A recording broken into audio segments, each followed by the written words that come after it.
Hello friends, welcome back to the part 2 of our session that we were discussing. We are talking about possible changes that technology is bringing into our teaching education. I think the background need to be understood, and that's where I'm doing this in second part, that Renaissance, the 400, 500 year period that we are talking about is actually the major breakthrough in that period was Renaissance. Looking at it, that the whole world is moving in Western direction. We all are in going by the pedagogies and systems that were developed by the Western world. Accept it or not, that's the reality. That the Western pedagogies, Western systems are what are running the show today. And in Western world, Renaissance was where actually everything started. You are whatever domain you are, whatever subject you are. It has been affected by Renaissance. Last 400, 500 years are controlled by the ideology of Renaissance. And the biggest issue that was concerned with Renaissance was that it was humanism. Humans became center. Initially, the human society became the center. Slowly but surely, we kept on moving towards individuals. From sociology to psychology, we kept on moving. The whole world, the whole universe, the whole philosophy of that was controlling the world was the philosophy of Renaissance, philosophy of humanism. Whatever field you may be from psychology, from philosophy, from history, from commerce, from economics, from whatever field you are. But the dominating world philosophy have controlled your subject, you accept it or not. And that's why it is easy to understand that Renaissance was the central figure that was controlling the world. That was the philosophy that came in. That was what we needed to understand. And when we talk of uh, technology, when we talk of this breakthrough that I'm talking again and again, I'm talking so many in our first session, we talked in detail that the discussion was basically on and about technology coming into the field. And this technology, I am of the opinion, and philosophers are of the opinion, is about post-humanism. It's a phase. It's a philosophical phase. We are moving forward. What do we mean by this post-humanism? That's what I want to understand here and make it clear to you. Everything was looked from human perspective. Maybe animals, they were looked at, which are the animals dangerous to human beings, which are animals which are friendly to human beings. Flora and fauna, it was considered from human point of view. But in last 100 years there have been some efforts, some things that have happened that we need to understand, and which was actually the beginnings of post-humanism. And you will agree to me that when we came to modernism, up to modernism, up to the point of, say, beginning of 20th century, the world was still a different place. But when modernism came, individuality came into being, anxieties came into being, progress became materialistic progress, economics, commerce, everything became centered initially to the nations and then to the individuals. Because of modernism came two world wars that saw this, the whole world saw big change in terms of big world wars. World wars changed the face of the world, not only in terms of domination of nations only, but in terms of other possibilities. You see, the whole gamut of things changed with the world war. A lot of mental illnesses came, a lot of questions about what is the nature of life came. So modernism, as we know in literature and in philosophical age, was the time, for the first time, where machine became important. You see, The development of the world from the development of armory is an important thing. When Air Force came, the world wars became more deadly, and then came the nuclear bomb. You all know that. I'm not discussing that. I'm just trying to establish the philosophical age for the benefit of others, so that we may come on the page of humanism and how post-humanism came. From modernism came postmodernism, and in the meantime, perhaps the most important feature of postmodernism is return of the margin.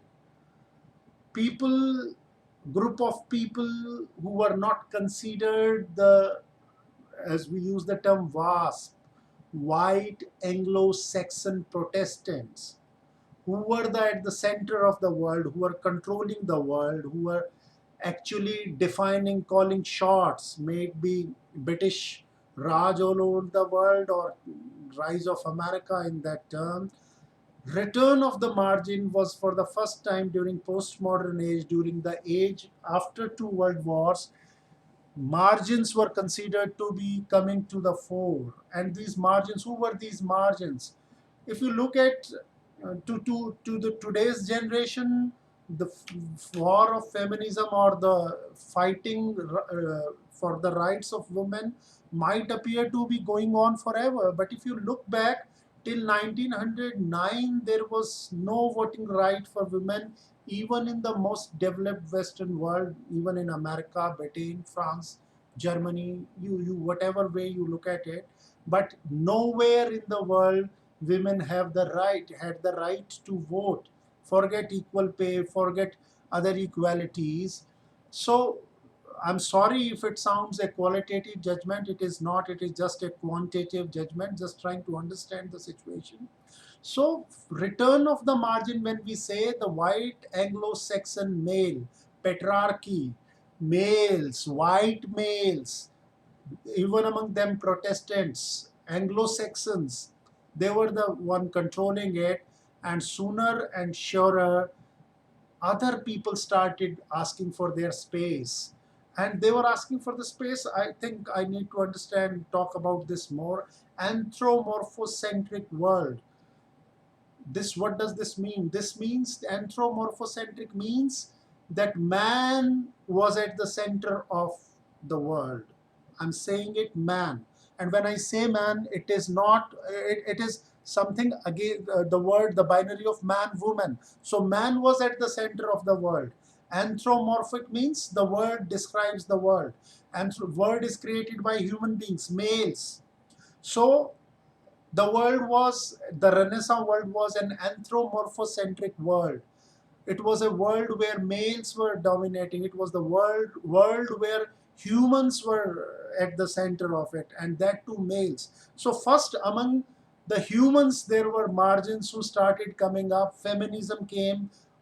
By now there have been three major movements of feminism, three waves of feminism as they call it. But you all know it, I'm not getting into it. I'm just trying to teach you the philosophy of the age that we are in.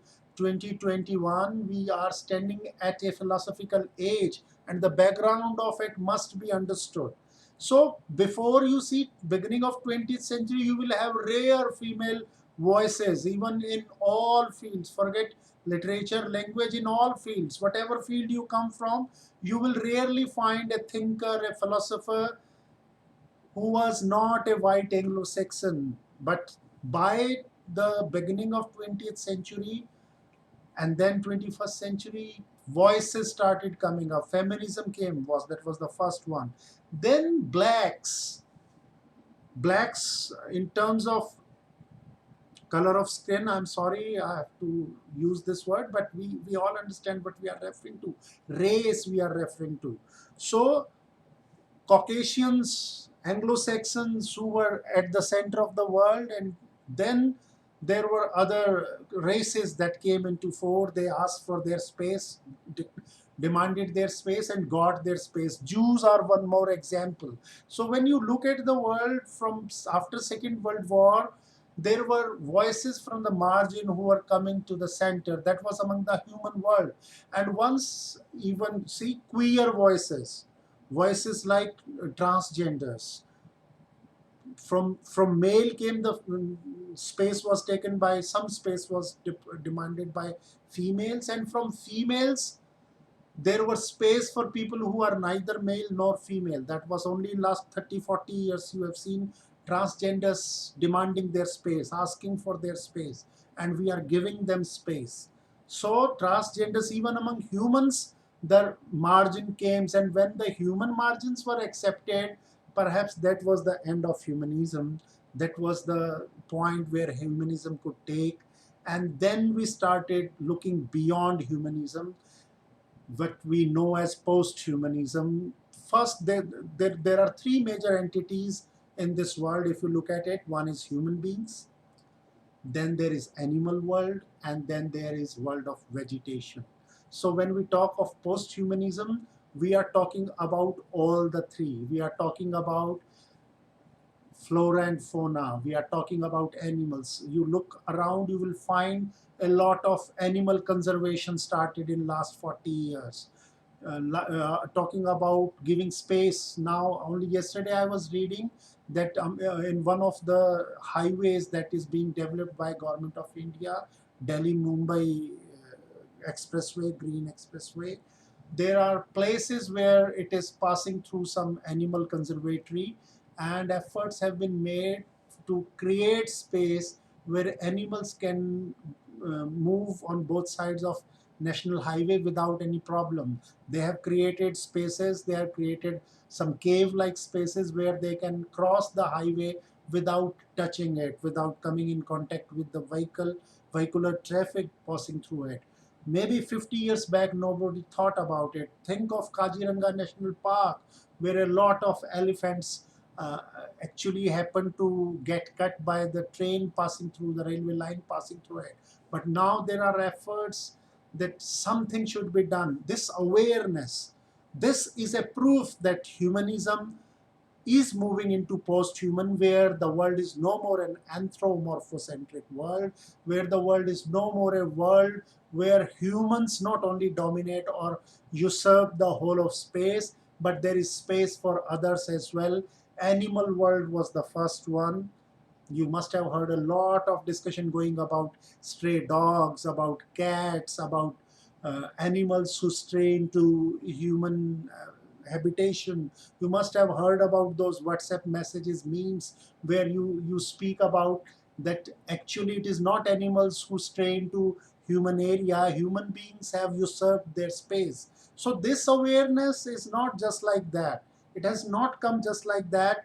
This is a philosophical stage of post-humanism, where we have come to agree that this world belongs to animals world, perhaps equal to what it belongs to humans, human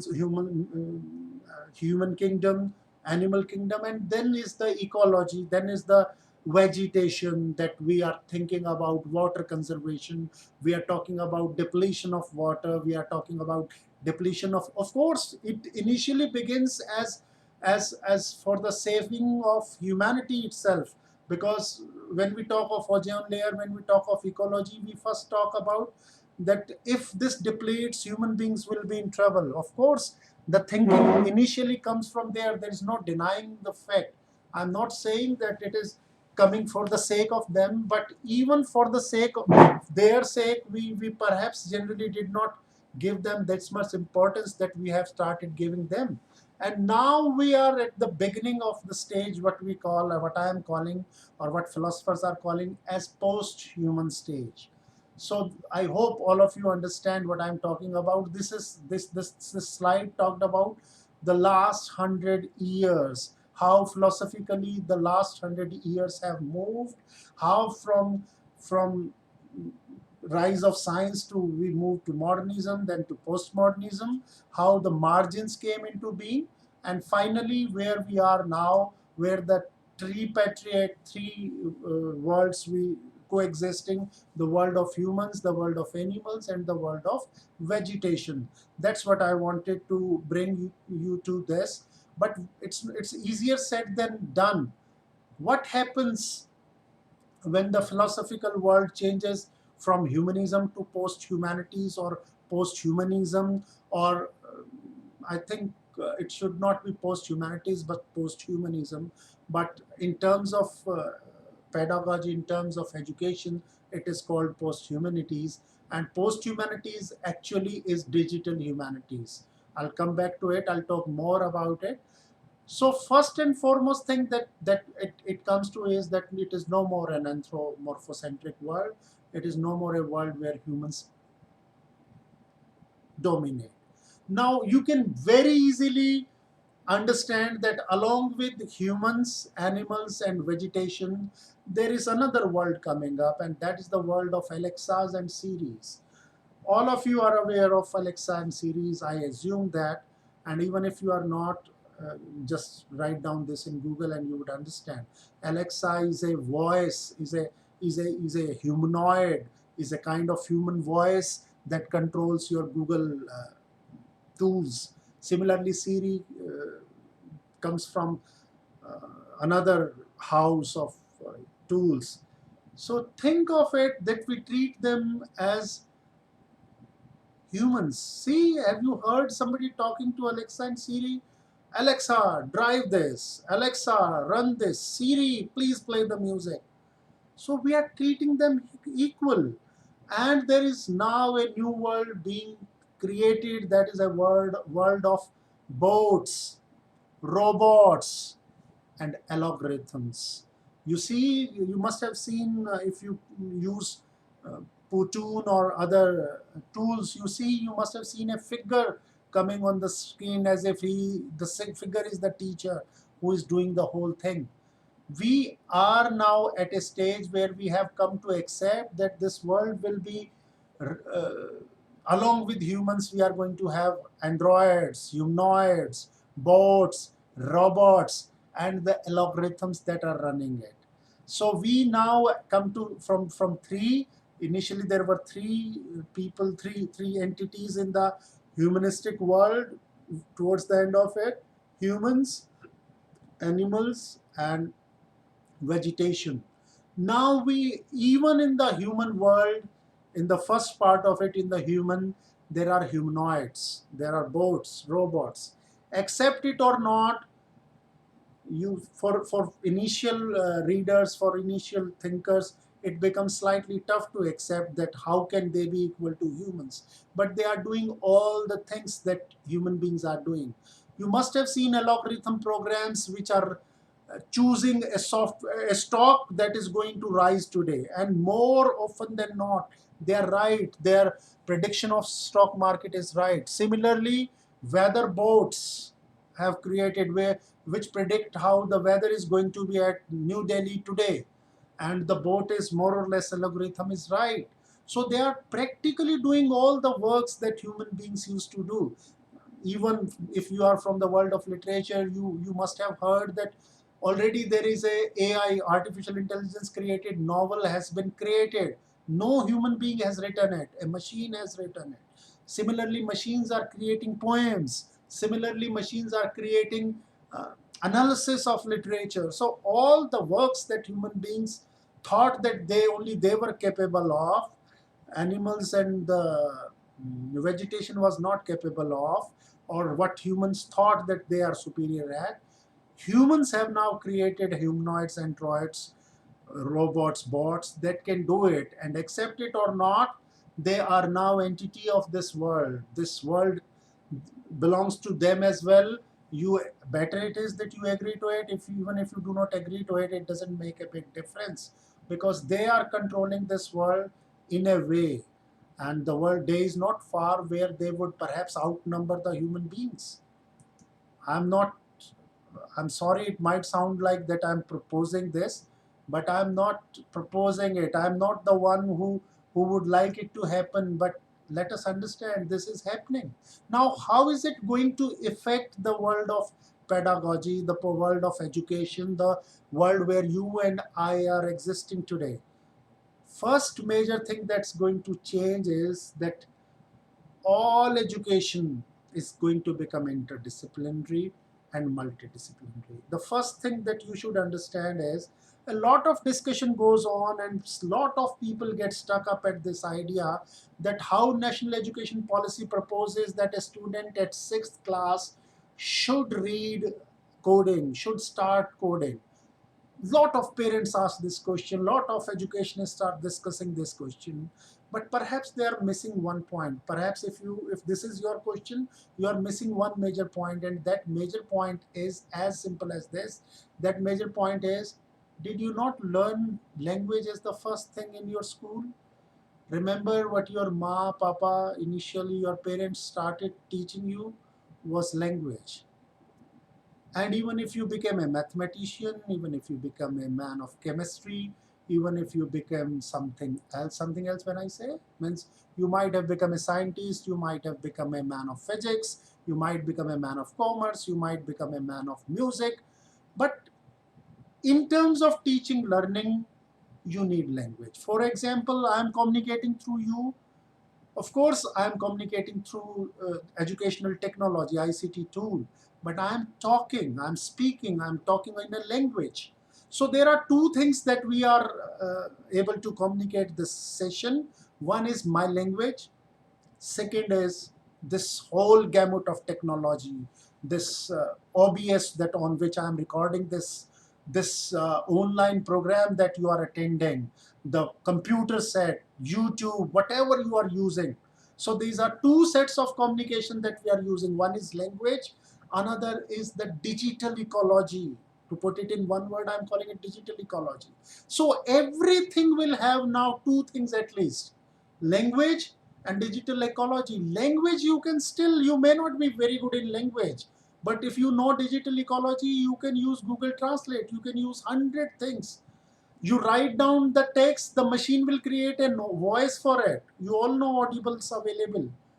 So everything is going to now become interdisciplinary and multidisciplinary, because now along with language you need to have digital ecology. Even if you are teaching commerce, you are teaching economics, you are teaching language, you are teaching literature, you are teaching music, you are teaching social sciences, humanities, whatever you are teaching, it is becoming interdisciplinary, it is becoming multidisciplinary. That is one thing. Second thing is that the compartmentalization of subjects that we have done is now going to break down. We have compartmentalized, this is physics, this is chemistry, this is mathematics, but then we moved on doing specializations. Within physics, we created nuclear physics, material. Out of chemistry, we created inorganic, organic, physical. But now we are at a stage where even specializations have dwindled. Compartmentalization of all the subjects is going down. We are breaking the barriers. Those barriers were actually Eurocentric. You see, becoming of European Union was the proof that the nation theory got broken. That, you see, the first person to use the word nation in English is Saint John, Joan of Arc, who says in, if I'm not wrong, if you allow me this freedom, around the year 1425 in France, court of France, she was the first one to use the word nation, and she said, France for the French and English for the England for the English. That was where nation started. And then came a stage where people created a European Union. So nation came to break down. And the Indian system of nation, where people say 565 riyasats existed, that was the system of nation where people had individual identity as well as had collective identity. So that is going to happen with your subjects as well. Nothing will remain as contacted as this is economics, you cannot go beyond it. This is commerce, you cannot go beyond it. This is history, this is political science. See, now historians are writing books that are becoming fictional, and fiction writers are becoming writing books that are becoming history. So social sciences, humanities, these areas are going to break down. I might sound rebellious to some of you, because you think that, oh my God, now I have become an assistant professor in commerce and now sir is saying that it's going to break down. Accept it or not, all of you are young people, you are in your, I am assuming that you are in your 30s, 20s and 30s, maximum 40s. You have another 20 years of service left, and you will see that domains are going to break down, because post-human nature of human civilization is of that matter. And the biggest example is somebody called Stephen Greenblatt gave a concept of cultural materialism, where he says that all cultural artifacts are evidences of other things as well. For example, when Shakespeare in 1504 writes Macbeth, it has some meaning in the history, because if you are a student of history, I'm sorry, in 1604, England was passing through a bad phase. Queen Elizabeth was ill. She was on her deathbed, and the whole of England was worried about the fact that she does not have a legal heir, she does not have a child, she is not married, she does not have anybody in her first blood relation. So who will become king of England? That was, the whole nation was worried in it. So somebody who writes a play in 1604, that gets reflected. So you can understand what was England going through in 1604 through a play by Shakespeare. And the play can be read as history. So history, reading literature as history, history as literature, and concept of cultural materialism, this is just a apparent superficial explanation of it. It goes much beyond, much deeper. So society can be understood by one thing from another. For example, commerce people can understand that how Venice was the center of the world. Through Merchant of Venice, they can find out the kind of relationship that existed between different commercial people. So one subject, one domain is going to help another domain. That is going to happen. It has already started happening. Cultural materialism is around 30, 40 years back only. Now we are going to have it more, all the more. And what does it mean? What does cultural materialism or things related to it, how two domains mean? Ultimately, we come to realize that this is one world. We are dependent on the world of animals. Animals are, and flora and fauna. Flora and fauna is through pollution and other things. We are affecting them. We are affecting the animal world. All the three entities, and now the fourth one, androids, humanoids, they are, everything is connected. So the life philosophy makes it very clear to all of us that you cannot take a piece away, everything is connected. Life is central. The whole world is a world of networks. One network is related to another network, and the network of human beings is connected. See, everything has become a network, internet. And then there are internets, and God knows the metrics of the world, where it is going to stop, I do not know. Every domain is a network, every field of study is a network. Everything that you study in one subject would somehow connect you to another subject, another domain. Education is now moving bigger, in a bigger role, in a role where we would be believing, accepting that reading one subject is not sufficient. That's why you see open electives are coming in. That's why learning objectives have that you have open skills, life skills, subject, honorific subjects, and the optional subjects, because we now have to come to believe and understand that education cannot run on one domain. You cannot believe in specialization and super specialization. Rather, we are now converting back to something where we think that this world is one. Every domain is a network. Everything is interconnected. And when you think from this point of view, you will find so many things. Economics people would find so many things that are available in different fields. For example, there is a famous novel by Premchand. The novel is called Godan. If you have read the novel, if you have heard about it, Godan is about a poor family which is trying to give offer a cow to the purohit at the end of it, they are poor people. So when you are teaching a conspicuous consumption, non-essential uh, demands eating into somebody's finances, religion would perhaps come out as an effect that they don't have food to eat, but religion, their dharma, asks them to offer a cow so that their next life can be good. Your present life isn't good, but you are more interested in making your next life good. Now this appears to be purely a religious matter, philosophical, ethical issue, but it has economics related to it, it has some commercial value related to it. So every domain, every subject is going to be related.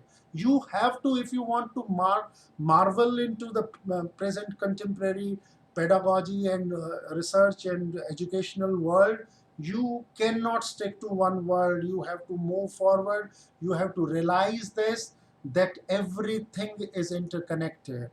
So you come to realize that whatever subject you are studying, it is related to it. I have already talked about most of it, but the effects are going to say that specialization will dwindle, generic differences will go. You cannot say that this is not my subject. You cannot say that, okay, go to economics person, go to commerce person, go to languages person, go to linguist, go to literary, go to social sciences, go to psychology, go to sociology. No, accept it or not, whatever subject, whatever domain you are reading, it is going to affect. Whatever it is going to affect. For example, even if you are a student of music, you cannot say that I do not know what is an MP3. I do not know what file format I must make. I do not know what should I make a WMV file, or I should make an MP3 file. You cannot say that, because that's finally going to matter. Everything has become a data format, a data set. I know it doesn't sound good. I know it sounds prosaic. I know it sounds slightly disrespecting to different fields as well. But I am not the one who is doing it. I'm just trying to understand it for you and for me. And the better it is that you understand it as early as possible.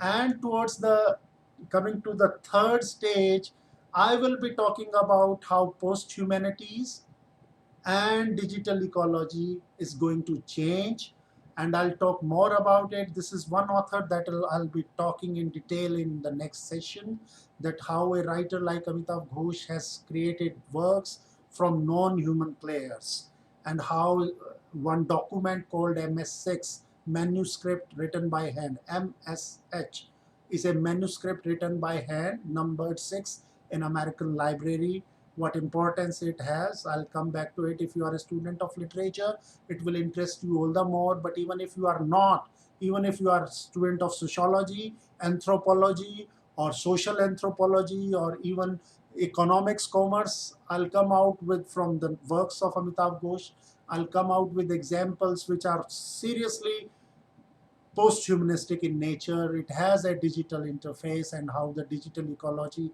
is changing human life. And I'll talk about all these works that have come. The last three, one, The Great Derangement, The Gun Island, have come in last 3-4 years. And The Nutmeg's Curse is a book that will be coming this winter, October, November, it's going to release.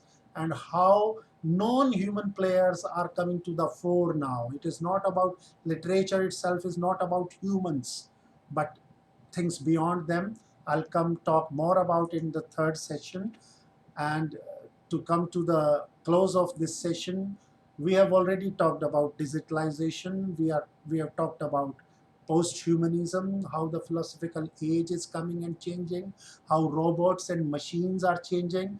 Now in my final session, third part that I'll be coming soon to, I'll be talking more in detail about what digital humanities means, how digital humanities is affecting all the subjects of humanities, how digital ecology is changing domains and subjects, and not only humanities, even social sciences, even commerce, management, STEM, what we call, everything is coming to some change because of digital ecology.